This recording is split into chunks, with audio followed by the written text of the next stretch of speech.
Ողջույն, եթերում հարցազրույցն է, զրուցել եմ անվտանգային քաղաքականության հետազոտական կենտրոնի ղեկավար Արեգ Քոչինյանի հետ։ Բարև ձեզ։ Բարև ձեզ։ Շնորհակալ եմ պարոն Քոչինյան հրավերն ընդունելու համար։ Պարոն Քոչինյան, Ադրբեջանի զինված ուժերը կրակ են բացել Խոզնավարի ուղղությամբ եւ վնասվել է բնակելի տուն։ Սա վերջին ամիսներին առաջին դեպքը չէ, արդեն կրկնվող է։ Պատճառը կարող եք սրա գտնել, բացատրությունը որն է, ինչու են սա անում, արդյոք իրավիճակը կարող է գնալ սրման։ Գիտեք, եթե իրադարձությունը լիներ մեկ անգամյա, այլ ոչ թե բավականին սիստեմատիկ մի երևույթի մաս, մենք կարող ենք սա ինչ-որ չափով վերագրել տեղական ստորաբաժանումների անկազմակերպ, ինչ-որ, չգիտեմ, այսպես կանոնադրական հարաբերություններից դուրս պահելաձևի վրա, բայց ամեն դեպքում մենք գործ ունենք անցնող ամիսների ընթացքում այլևս սիստեմատիկ որոշակի բնույթի իրադարձությունների հետ, եւ սրա մեջ ես տեսնում եմ նաեւ որոշակի քաղաքական համատեքստ։ Եթե դուք նկատեցիք, բառացիորեն նախորդ օրը Ռուսաստանի պաշտպանության նախարարությունը արեց հայտարարություն, եթե չեմ սխալվում, հենց նախարարի մակարդակով, որ Սյունիքում իրավիճակը շարունակում է մնալ լարված եւ ըստ իրենց այդ իրավիճակը դեռ լարվելու է։ Ու սա արվում է ինչ համատեքստում է հայտարարությունը, ռուսական կողմը ցանկանում է տեսնել հայկական կողմից օգնության կանչ, որ եկեք մեզ փրկեք։ Իհարկե ուրիշ բան, որ անցնող 300 տարվա մեջ ինչքան մեզ փրկել են մեր տարածքները, այդքան վերջացել են, հիմա ուղղակի տեղ չկա մեզ փրկելու, էլ տեղ չունենք, էլ հող չունենք էլ հանձնելու, որ կան մեզ մի հատ է փրկեն, էլի փոքրն է Հայաստանը, բայց ընդհանուր առմամբ միտումը այդ քաղաքական հայտարարության իհարկե դա է եղել։ Հիմա դրանից հետո տեսնում ենք այս հերթական սրումը, ես այստեղ որոշակի ուրեմն համատեքստ տեսնում եմ հայտարարության եւ Ադրբեջանի կողմից նման սրացման գնալու, այս առաջին էլեմենտը, որ կուզեմ արձանագրել, եւ երկրորդ էլեմենտը, որ կուզեմ արձանագրել, իսկ ինչ անել սրա հետ։ Ես կարծում եմ, որ ամենասխալ պահելաձևը այս իրավիճակից ինչ որ այսպես պանիկա բարձրացնելն է եւ ասելն է, որ այ տեսեք, ընդ որում դա արվելու է Հայաստանում, լինելու են քաղաքական ուժեր, լինելու են քաղաքական գոշտեր, որոնք այս հիմա այդ նկարները դնեն, ասեն, այ էսա ձեր խաղաղությունը, այ էսա, տեսեք, այ որ այդքան ասում եք խաղաղություն, ձեր բանակցած խաղաղությունն էլ սա է։ Ու դա էլ է իրականում այդ համատեքստի մասը։ Այ տեսեք հայտարարությունը, կրակոցը ու օգտագործվող ապուշները Հայաստանում, որոնք այդ ամեն ինչի փաթեթավորման վերջին բանտիկն են, այսպես ասեմ։ Բայց պետք է անել ճիշտ հակառակը, պետք է լինել զուսպ եւ ուրեմն այսպես հաշվարկող, որևէ կերպ ինչ որ պանիկայի տրվել բնականաբար պետք չէ, շարունակում ենք աշխատել խաղաղության հաստատման ուղղությամբ, դրան զուգահեռ շարունակում ենք աշխատել Հայաստանի դիմադրունակության ավելացման ուղղությամբ, բոլոր ուղղություններով աշխատանքները շարունակել պետք է եւ ես չեմ կարծում թե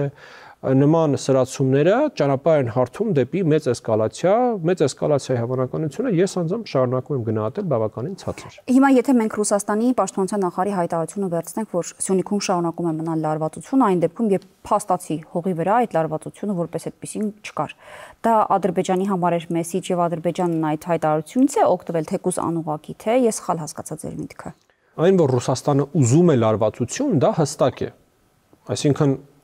կապ չունի Ռուսաստանի համար ով կկրակի, հայկական կողմը կկրակի, ադրբեջանական կողմը կկրակի, այնտեղ ինչ-որ երրորդ ուժ կլինի, որը կկրակի, դա էական չէ, ռուսական կողմը պետքա որ լինի կրակոց, պետքա որ լինի էսկալացիա,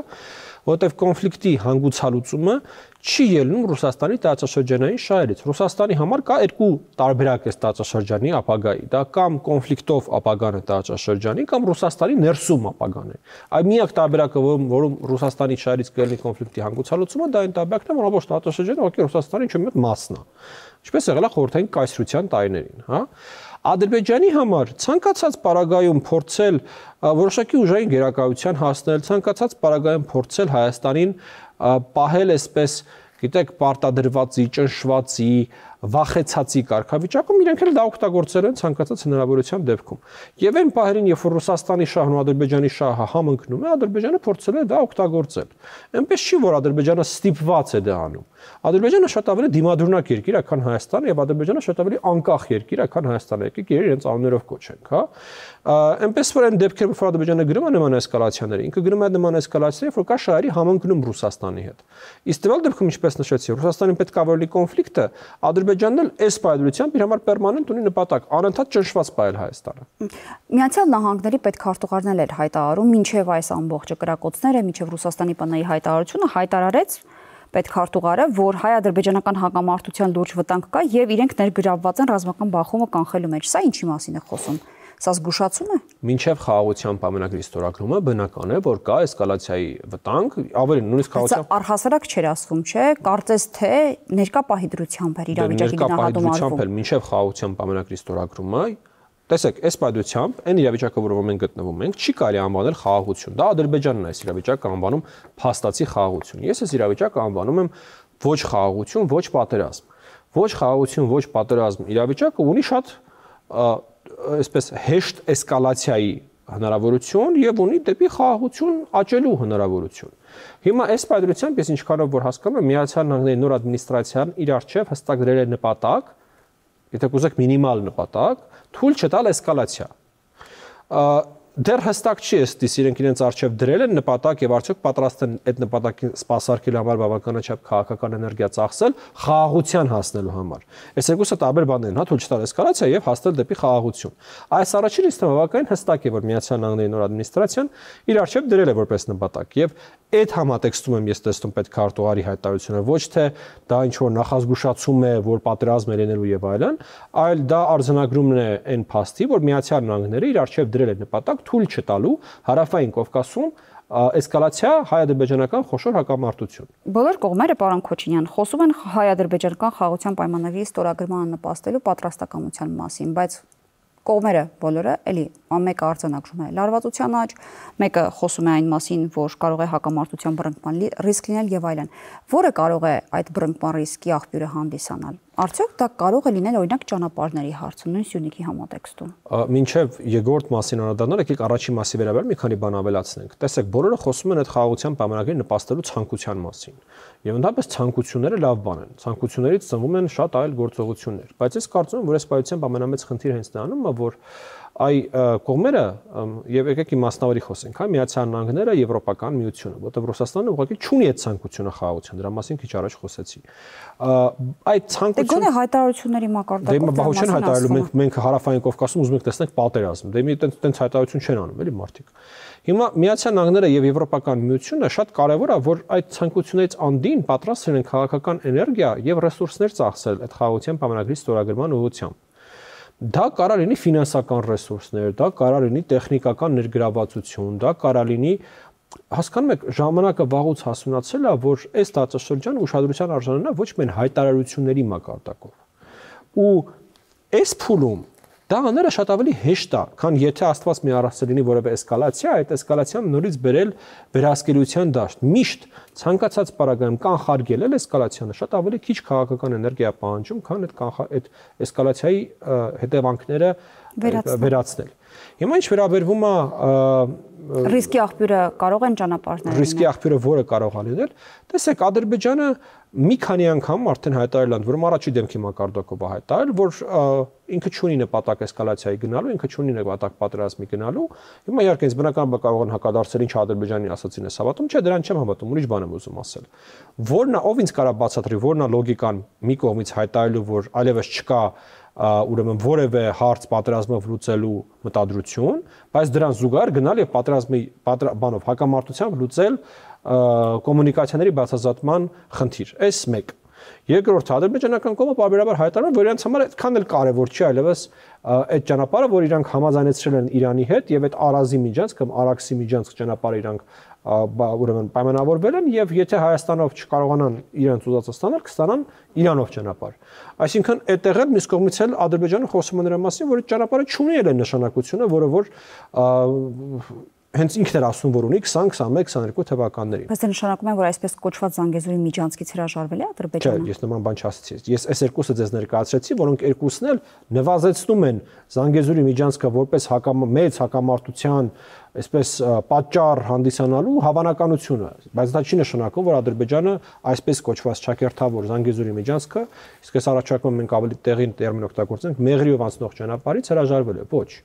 նա չի հրաժարվել, բայց մի կողմից ինքը հայտնում է, որ ինքը պատերազմելու չի պատրաստվում հանուն այդ ճանապարհի, մյուս կողմից ասում է, որ այդ ճանապարհը համար այդքան է կարևոր չի։ Հիմա նորից եմ հարցնում, եթե ինքը ունի մտադրություն գնալու հակամարտության այդ ուղղությամբ, ինչի անում է երկու հայտարարությունները եւ ինչի է համաձայնվում այդ ներդրումային ծրագրերով Իրանով այդ ճանապարհը անցկացնելու։ Այս մեկ բլոկ։ Երկրորդ բլոկը ես կարծում եմ, որ թե Միացյալ Նահանգները, թե Եվրոպական միությունը բավականաչափ արդյունավետ աշխատանք են անցկացրել Ադրբեջանի հետ, ցույց տալու համար, որ իրենք վճռական են դիմելու բավականին կոշտ միջոցների, եթե ուրեմն Ադրբեջանը գնա նման արկածախնդրության, Ադրբեջանը գնա ուրեմն Հայաստանի ինքնիշխան տարածքով միջանցք, այսպես բռնի ուժով բացելու ճանապարհով։ Եվ վերջապես 4-րդը, տեսեք, եթե Ադրբեջանը անգամ ամենայսպես ապոկալիպտիկ սցենարից ենք, հա, խոսում, Ադրբեջանը այսպես բռնի ուժով գնում է, բացում է, դա դասական գորշ գոտի է դառնում։ Դա դառնում է գոտի, որ աշխարհում ոչ մեկ չի ճանաչում, դա դառնում է գոտի, որտեղ որ օկուպացված տարածք է, հա, օկուպացված տարածքներում ներդրումներ չեն լինում։ Իսկ այս կոմունիկացիոն ուղու ամբողջ իմաստը նրանում է, որ միջին միջանցքի ավելի խոշոր այսպես ենթակառուցվածքային նախագծերը գան անցնեն Ադրբեջանով այդ ճանապարհով Նախիջևանով դեպի Թուրքիա կամ Նախիջևանից նորից Հայաստան նոր դեպի Թուրքիա։ Ու այստեղ է նաև թուրքական հետաքրքրությունը, թուրքական շահը, ոչ թե Ադրբեջանը, Թուրքիայի մասին է խոսքը։ Թուրքիայի համար արտակարգ կարևոր է, որ այս ճանապարհները բացվեն եւ աշխատեն օրինական հիմքերով, որտեղ մենակ այդ տարբերակով է հնարավոր միջազգային տրանզիտ բերել այս ճանապարհներ։ Եվ ուրեմն որպայն Ադրբեջանը գնում է ուժային կարգավորման, միջազգային տրանզիտի մասին մոռացեք։ Տիրի ֆուրերը օկուպացված տարածքներով չեն անցնում։ Միջազգային բեռնափոխադրումները օկուպացված տարածքներով չեն անցնում։ Հետաքրքիր է, պարոն Քոչինյան։ Բա իսկ ինչի է իրան պետք է այդ ճանապարհը։ Այդ ճանապարհը պետք է խոշոր հաշվով մեծ կոմունիկացիոն նախագծերը Ադրբեջան բերելու համար։ Որտեղ եթե խոսքը գնում է ընդհանրապես դեպի Նախիջևան կապի մասին, Նախիջևան կապը նա Իրանը տալիս է, ինչ խնդիր կա։ Չէ, տարածք ունենալու մասին, Թուրքիայի հետ ուղիղ կապվելու մասին։ Թուրքիայի հետ ուղիղ կապի մասին խոսք ընդհանրապես չկա, որտեղ Ադրբեջանը ինչ որ հիմա հայտարարում է այդ ճանապարհի վերաբերյալ, հայտարարում է, որ դա Նախիջևան-Ադրբեջան, այսինքն Ադրբեջան-Ադրբեջան կապի մասին է։ Իսկ այնտեղ նույնիսկ եթե մենք վաղը համաձայնվում ենք կատարել բառ այն պահանջները, որոնք որ ներկայացնում է Ադրբեջանը, այնտեղ Թուրքիայի հետ ուղիղ կապի պահանջ ադրբեջանական կողմը չի ներկայացնում։ Պահանջների մասին հիշատակեցիք։ Ադրբեջանի պահանջները ոչ միայն չեն նվազում, այլև ավելանում են, կամ եղածները ավելի են սաստկանում։ Հիմա էլ ասում են, որ պետք է ապահովեն ադրբեջանցիների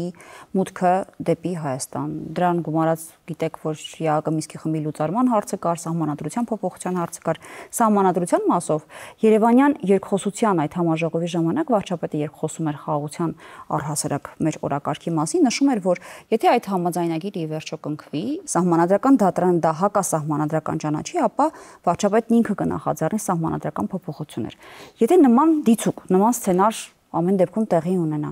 արդյոք չի ստացվի, որ այս պարագայում էլ մենք էլի ադրբեջանական նախապայման ենք կատարած լինում, չէ՞ որ սահմանադրական փոփոխությունները ներքին օրակարգի հարցեր էին։ Եկեք հերթով գնանք։ Հիմա առաջինը նախապայմանները, որն ասացիք, որ սաստկացրել է եւ նոր պահանջ ադրել սեղանին, ադրբեջանցիների վերադարձ, նախ սեղանին դնել հասկացությունը մի քիչ հարաբերական է, դրա մասին հայտարարելը դեռ չի նշանակում դա բանակցային գործընթացի մաս դարձնել։ Սա առաջին անգամը չի, որ ադրբեջանական կողմը անում է նման հայտարարություն, եւ ես առաջարկում եմ տեսնել նաեւ որոշակի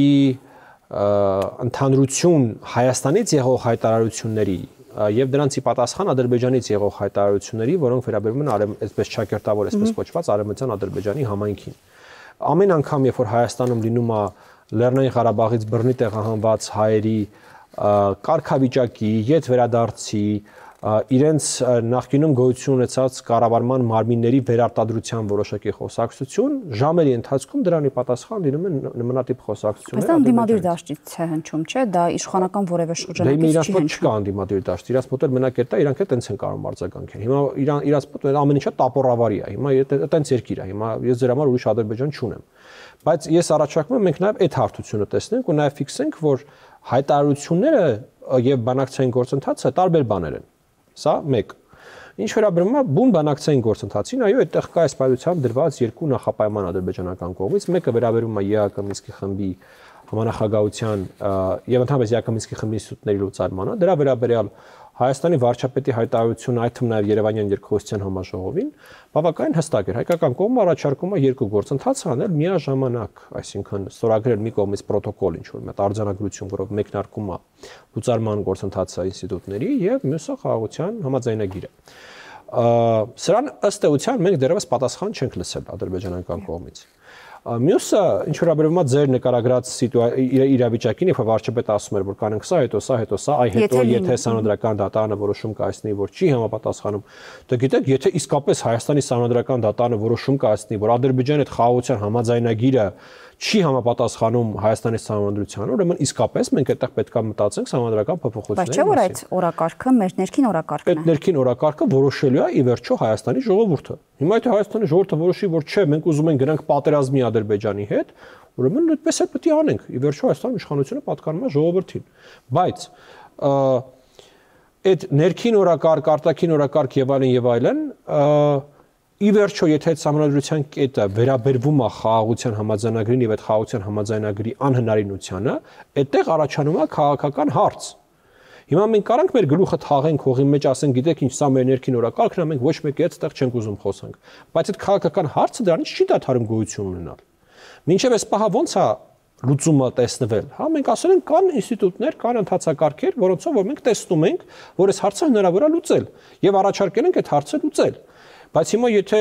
այդ հարցը չի լուծվում այդպես, այդ հարցը չի դադարում գոյություն ունենալուց։ Կան այլ հարցի, Լավրովն էր Հայաստանում, հայ-ռուսական հարաբերությունների համատեքստում այս այցը ինչ նշանակություն ուներ։ Հայ-ռուսական հարաբերությունների ըստ իս ճգնաժամի հիմքը գիտեք որն է, որ Հայաստանը ինքն իրեն սկսել է հարցեր տալ։ Ինչի մասին։ Ինքն իրեն սկսել է հարցեր տալ, թե արդյոք ճիշտ է ընդհանրապես այն մտայնությունը, որ մենք Ռուսաստանի հետ այսպես եղբայրական երկրներ ենք, դաշնակից երկրներ ենք, որ արդյոք ընդհանրապես ճիշտ է այն մտայնությունը, որ մենք ունենք պաշտպան,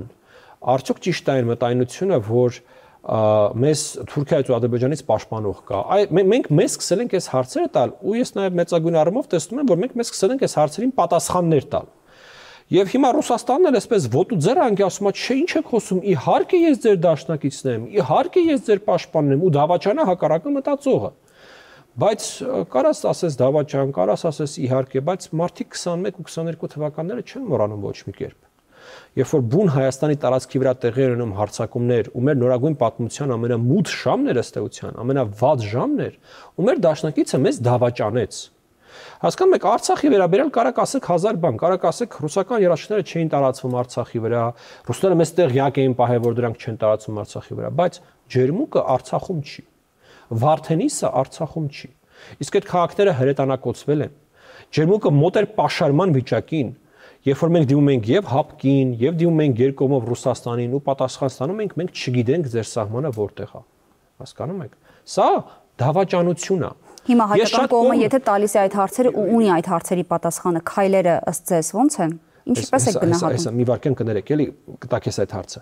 Գիտեք, ես մի շատ կողմ եմ ինքնանարադարձ վերլուծությանը, ռեֆլեքսիային, երբ որ դու պետք է ինքդ քեզ հարցեր տաս, թե դու ինչն ես սխալ արել, ինչը կարար ավելի լավ անել, ինչ որտեղ ես հիմարություն արել։ Ես այդ ամեն ինչին կողմ եմ, եւ այո, հայ-ռուսական հարաբերությունները մենք էլ ենք լիքը սխալներ արել, բայց մենք երբեք ու ոչ մեկին չենք դավաճանել։ Իսկ այն ինչ որ Ռուսաստանը մեր հանդեպ արել է 21-ին ու 22-ին, ինչ քաղաքական ուղղվածություն ուզում ես ունեցի, ինչ արժեհամակարգ ուզում ես ունեցի, տղայականով, դիվանագիտականով, պետականով, գողականով, բոլոր հասկացություններով դա դավաճանություն է, հասկանում եք։ Հիմա ասեք ձեր հարցը։ Հիմա ես դա եմ ասում, եթե հայկական կողմը սկսել է հարցեր տալ ու ստանալ ինքն իր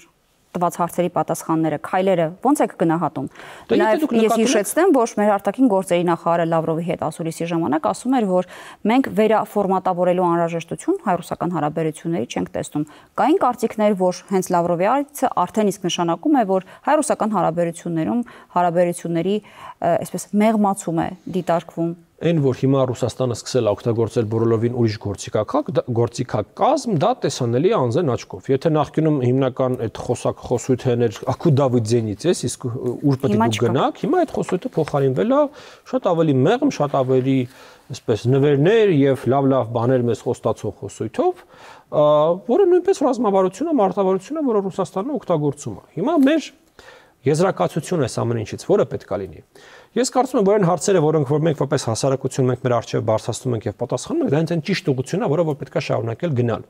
Սա չի նշանակում, որ մենք մեր բոլոր հարաբերությունները պետք է կտրենք Ռուսաստանի հետ, չգիտեմ, վաղներ Ռուսաստանին պատերազմ հայտարարենք։ Բացարձակապես դրա մասին չի խոսքը։ Խոսքը նրա մասին է, որ մենք պետք է ֆիքսենք, որ այն մտայնությունը, որը եղել է տարիներ շարունակ Հայաստանում, որ ռուսն է մեր տերը, որ ռուսն է մեր պաշտպանը, ինքը սխալ էր, վնասակար էր եւ ինքը մեզ բերեց հասցրեց այն կոտրված տաշտակին։ Ռուսաստանը պետություն է, հսկա պետություն է, հզոր պետություն է, մեծ պետություն է, որը որ հարավային Կովկասից որևէ տեղ չի գնալու, չի անհետանալու եւ որից մենք պետք է շարունակենք աշխատել։ Բայց հենց այդ է դիվերսիֆիկացիայի քաղաքականությունը նաեւ այստեղ, որ դու պետք է հասկանաս, որ Ռուսաստանը քո կենտրոնը չի։ Ռուսաստանը քեզ շրջապատող բազմաթիվ կենտրոններից մեկն է։ Եվ ինչպես Նյու Դելին է ուժային կենտրոն, ինչպես Բրյուսելն է ուժային կենտրոն, ինչպես Վաշինգտոնն է ուժային կենտրոն, ինչպես Անկարան է ուժային կենտրոն, ճիշտ այդպես է Մոսկվան է ուժային կենտրոն։ Լավ, պարոն Քոչարյան, ամփոփ մենք զրույցը, բա ինչու մենք չենք կարողանում համոզել կամ համոզիչ լինել Ռուսաստանի համար, որ մեր վարած քաղաքականությունը ոչ թե ընդդեմ իրենց է, այլ դիվերսիֆիկացիայի։ Տեսեք, Լավրովը հայտարարում է Ֆրանսիայի մասով։ Օրինակ ասում է, մենք ինքնիշխան պետություն ենք եւ ցանկացածից կարող ենք զենք ձեռք բերել, բայց չի մոռանում հիշեցնելու իր ձևակերպմամբ, որ Ֆրանսիան իրենց համար ընկալվում է քաղաքական առումով թշնամական երկիր։ Դրան զուգահեռ մեր արտաքին գործերի նախարարը հստակ շեշտադրում է, որ մենք չենք վերաֆորմատավորելու հայ-ռուսական հարաբերությունները։ Ինչու մեր կողմը չի կարողանում հասկանալի դառնալ, որ սա ուղղակի դիվերսիֆիկացիա է։ Մենք այստեղ չենք խոզում հարաբերությունները, մենք այստեղից կարողանում ենք զենք ձեռք բերել։ Շատ լավ, որովհետև ուղղակի դիվերսիֆիկացիան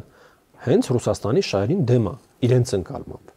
Որովհետև Ռուսաստանը ինքն ընկալում է մի կայսրություն, մեզ ընկալում է իր գաղութ։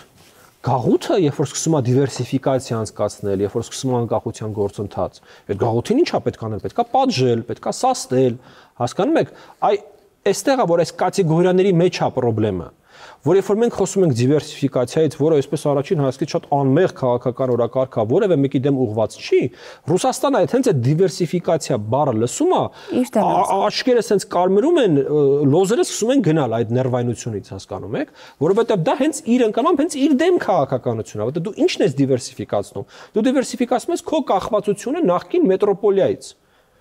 Իսկ գաղութին դա չեն ներում։ Եվ քանի դեռ Ռուսաստանը շարունակում է մեզ ընկալել գաղութ, իսկ դա դեռ տևելու է, ինքը սրան դեմ է լինելու եւ ակտիվորեն պայքարելու է սրա դեմ։ Հիմա նորից եմ ուզում ասել, ինչն է սրա լուծումը, որն է սրա հակաթույնը։ Շարունակել նույն ոճով աշխատել, զարգացնել հարաբերությունները մնացածի հետ, չխոսելով հարաբերությունների կտրման մասին Ռուսաստանի հետ։ Շնորհակալ եմ զրույցի համար։ Զրուցակիցս Արեգ Քոչինյանն էր, կհանդիպենք։